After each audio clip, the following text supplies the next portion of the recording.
Here we go.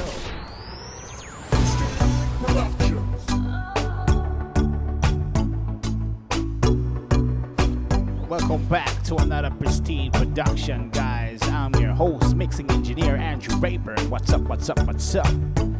Remember, guys, to be sure to check out my mixing course.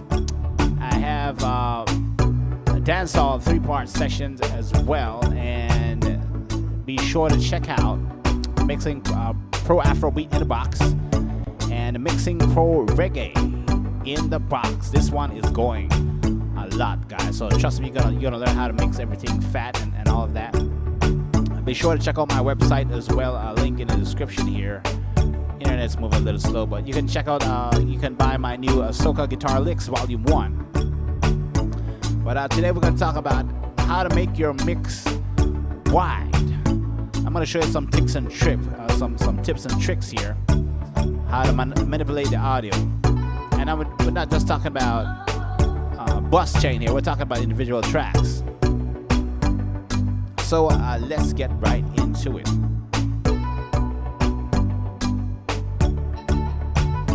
Got a little bit of dancehall movement going there, so well, let's get into it. So I have a drum here, a 4-part element rhythm here. Not doing anything special. I have the Neve compressor running, just controlling the drum kit there, and a little bit of SSL, just a little bit of color there. Now, the sound I want to focus on here, I have a marimba kind of sound.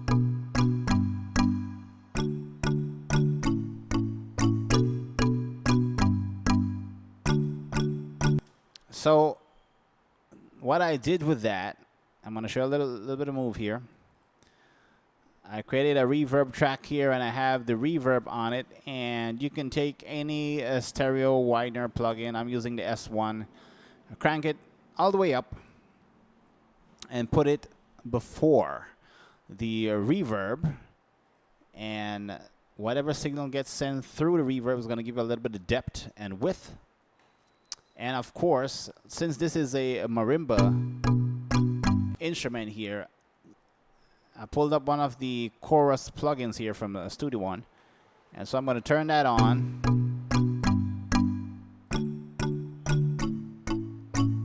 And you can switch the modes there. I have a chorus and a doubler. The chorus sounds more natural here. I have the stereo width here. I'm going to leave that at the center here. I can control the depth if I really want it to sound a little bit more wider. I can switch between different voices here.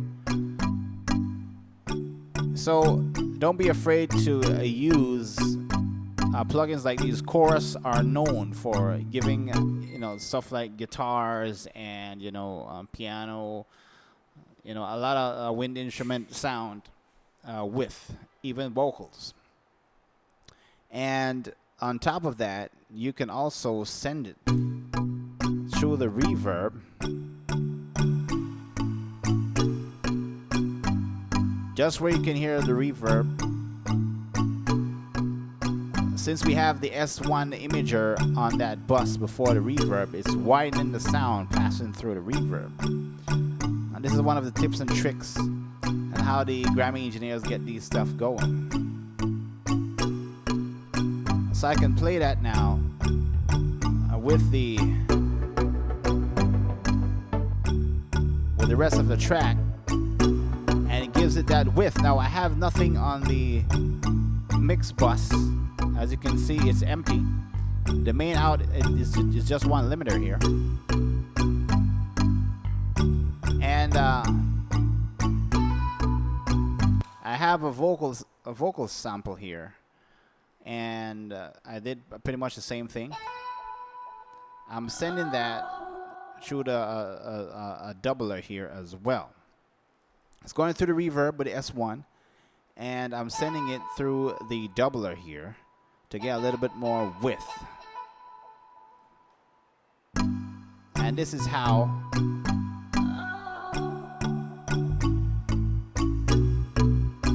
that's how you can get some of the elements in the mix a little bit more wider, so it creates depth and vibe. Let's turn off all the effects, see what it sounds like. Not as wide. I'm gonna turn back on all the effects.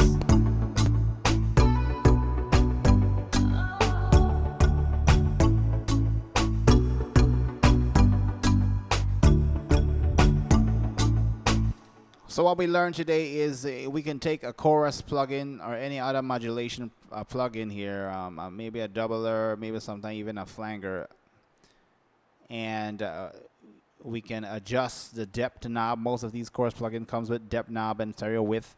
Keep it on chorus. Most of the time it works when it's inserted directly on the signal. Doubler I'll use more on maybe a bus send.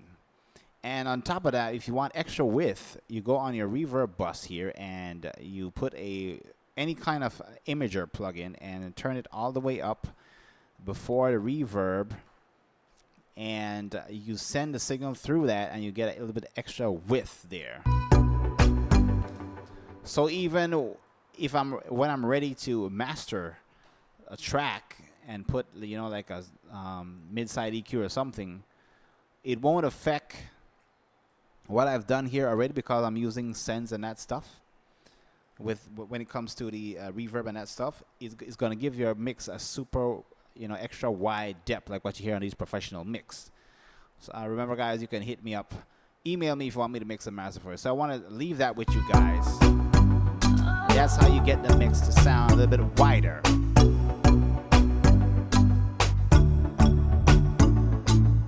So I'll catch you guys on the next one.